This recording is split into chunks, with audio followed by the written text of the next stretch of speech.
Price God. ஆண்டவர் இயேசு கிறிஸ்து நாமத்தினாலே வாழ்த்துக்கள். ஒரு வசனத்தை வாசிக்கிறேன். எபேசியர் 3:8 பரிசுத்தவான்கள் எல்லாரிலும் சிறியவனாகிய நான் கிறிஸ்துனுடைய அளவற்ற ஐஸ்வர்யத்தை புறஜாதியிடத்தில் சுவிசேஷமாய் அறிவிக்கிறதற்காக இந்த கிருபை எனக்கு அருளப்பட்டிருக்கிறது என்று பவுல் இங்கே எழுதுகிற வார்த்தையை பார்க்கிறோம். இங்கே அவர் சொல்லுகிற முக்கியமான வார்த்தையை பார்க்கிறோம். எல்லா பரிசுத்தவான்களிலும் சிறியவனாகிய நான். இதற்கு முன்னர் இடத்தில் எழுதுகிறார், எல்லா அப்போஸ்தலரிலும் சிறியவன் நான். எப்பொழுதையும் பவுல் தன்னை தாழ்த்துகிற பார்க்கிறோம். பவுல் தன்னை சிறியவன் என்று எங்கெல்லாம் சொல்கிறாரோ அங்கெல்லாம் அவர் உயர்ந்திருக்கிறார். தேவனுடைய இருதயத்தில் அவர் உயர்ந்திருக்கிறார். தேவனுடைய பார்வையில் உயர்ந்திருக்கிறதாக இருக்கிறார். அவர் தன்னை குறித்து எங்கெல்லாம் சொல்கிறாரோ அங்கெல்லாம் சிறியவனாகிய நான், எளிமையாகியவனாகிய நான், குப்பையும் எளியுமானவன் என்று சொல்லி தன்னைத்தானே தாழ்த்துகிற காரியத்தை பார்க்கிறோம். அவர் சொல்லுகிறார், கிறிஸ்துவின் ஐஸ்வர்யம் புறஜாதிகளுக்கு போகும்படியாக கிருபை எனக்கு சொல்லப்பட்டிருக்கிறது. புறஜாதிகளுக்கு சுவிசேஷம் அறிவிக்க என்னை கர்த்தர் தெரிந்து கொண்டிருக்கிறார்.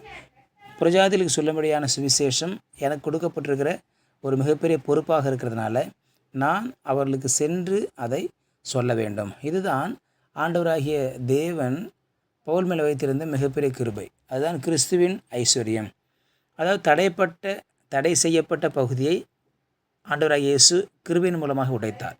தடை செய்யப்பட்ட பகுதியை தேவன் உடைத்து எறிந்தார்னு பார்க்கிறோம். தடை செய்யப்பட்ட பகுதியை மீறி போகும்படியான கிருபை தேவைப்பட்டது. யூதர்களுக்கு மாத்திரமே சுவிசேஷம், யூதனாகிய பவுல் யூதர்களுக்கு மாத்திரமே சுவிசேஷம் என்ற இருந்த நிலையை தேவனுடைய கிருபை மூலமாக அவர் உடைத்தெறிகிறதை பார்க்கிறோம். அதுதான் கிறிஸ்துவின் ஐஸ்வர்யம். கிறிஸ்துவின் ஐஸ்வர்யம் என்பது என்ன என்று சொன்னால், புறஜாதிகளுக்கு சுவிசேஷம் போவதற்கு இருந்த தடையை உடைத்து போவது. சில இடத்துல நம்ம ரோட்டில் போகும்பொழுது போட்டிருக்கோம், இது தடை செய்யப்பட்ட பகுதி. ஃபாரஸ்ட்டில் அடிக்க நிறைய இடத்துல போட்டிருப்பாங்க, இங்கே விலங்குகள் அதிகமாக இருக்கும், இதில் யாரும் பிரயாணம் பண்ணக்கூடாதுன்னு சொல்லி தடை செய்யப்பட்ட பகுதி. சில கால்வாய் அல்லது காவேரி ஆறுலாம் பார்க்கும்போது அங்கே சில இடத்துல தடை செய்யப்பட்ட பகுதி, ஏன்னா ஆபத்து, அங்கே போகக்கூடாது, தடை செய்யப்பட்ட பகுதி. ஆகவே தடை செய்யப்பட்ட பகுதியை மீறுவது தான். சில கிராமங்களில் போகும்பொழுது இவங்க ஒதுக்கப்பட்டவங்க, அங்கே யாரும் போகக்கூடாது என்ற தடை செய்யப்பட்ட பகுதி இருக்கும். ஆனால் ஆண்டவராகிய இயேசு இந்த பூமியில் வந்த பிறகு எல்லா தடை செய்யப்பட்ட பகுதியும் அவர் தகர்த்தெறிந்தார்.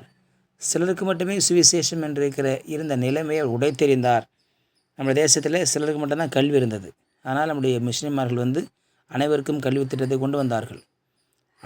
சிலருக்கு மாத்திரம்தான் ஒரு உயர்ந்த ஸ்தானம் இருந்தது. சிலர் மட்டும்தான் கோவிலுக்குள்ளே போக முடியும். ஆனால் கிறிஸ்தவர்கள் வந்தார்கள், மிஷினரிகள் வந்தார்கள், தடைகள்லாம் உடைத்தார்கள். ஆண்டவராகிய இயேசு சுவிசேஷத்தின் கதவை திறக்கும்படியாக யூதர்களுக்கு மத்தியில் இருந்த அந்த தடையை உடைக்கும்படியாய் கிறிஸ்துவின் ஐஸ்வர்யம் பயன்பட்டது என்று இங்கே பவுல் சொல்கிறார். ஆகவே கிறிஸ்துவின் ஐஸ்வர்யம் அனைவருக்கும் சுவிசேஷம் சென்றவருக்கு ஏதுவாக அமைந்திருந்தது. ஆகவே அனைவருக்குமான சுவிசேஷத்தை நான் கொண்டு செல்ல தேவன் என்னை தெரிந்து கொண்டார். காரணம், நான் புறஜாதியில் செல்ல வேண்டும் என்பது தேவனுடைய திட்டமாக இருந்தது என்று அவர் சொல்கிறதை பார்க்கிறோம். ஆகவே தேவனாகிய கர்த்தர் பவுல் மூலமாய் ஒரு மிகப்பெரிய ஊழியம்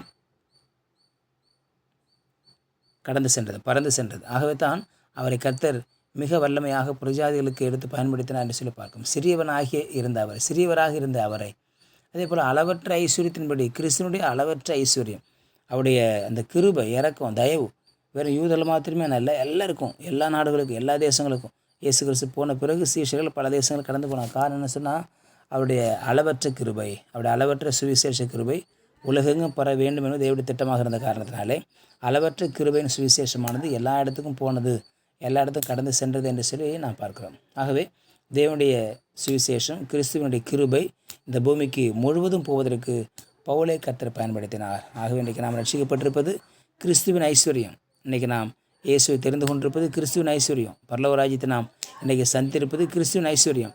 இன்றைக்கி நான் பாவமன்னை பெற்றிருப்பது கிறிஸ்துவின் ஐஸ்வர்யம். கிறிஸ்துவின் ஐஸ்வர்யம் இல்லாமல் இந்த பூமியில் நமக்கு விடுதலையோ, பாவமன்னிப்போ, சிலுவையினுடைய ஆசீர்வாதங்களோ இல்லை என்று பார்க்கிறோம். ஆகவே கிறிஸ்துவின் ஐஸ்வர்யம் ஒரே இடத்துல இல்லாமல் அது பறந்து சென்றது. இன்றைக்கி உங்களுக்கு எனக்கும் கிறிஸ்துவின் ஐஸ்வர்யத்தினால கிருபை கிடைத்திருக்கிறது. கிறிஸ்துவின் ஐஸ்வர்யத்தினால ஆசீர்வாதம் கிடைத்திருக்கிறது. இல்லைன்னா நம்மளாம் பாளையத்துக்கு புறம்பே ஆனவர்கள்.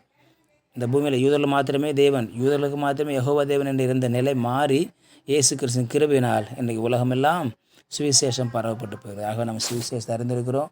நம்மளாம் புறஜாதியாக இருந்தாலும் தேவன் நம்ம இணைத்திருக்கிறார். பரலோக ராஜ்யத்தின் பிள்ளைகளாக மாறி இருக்கிறோம். கர்த்தர் நம்மை ஆசீர்வதிப்பாராக. ஜெபிக்கலாம். பரிசுத்த நாளுக்காக ஸ்தோத்திரம் பண்ணுகிறோம். குறிப்பிட்ட மக்களுக்குமே இருந்த சுவிசேஷம் பவுல் மூலமாக உலகெங்கும் பரவுவதற்கு கிறிஸ்துவின் அளவற்ற ஐஸ்வர்யம் பயன்படுவதற்காக நன்றி ஆண்டவரே. எங்களை ஆசீர்வதிங்க, பலப்படுத்துங்க, பொறுப்படுத்திக் கொள்ளுங்கள்.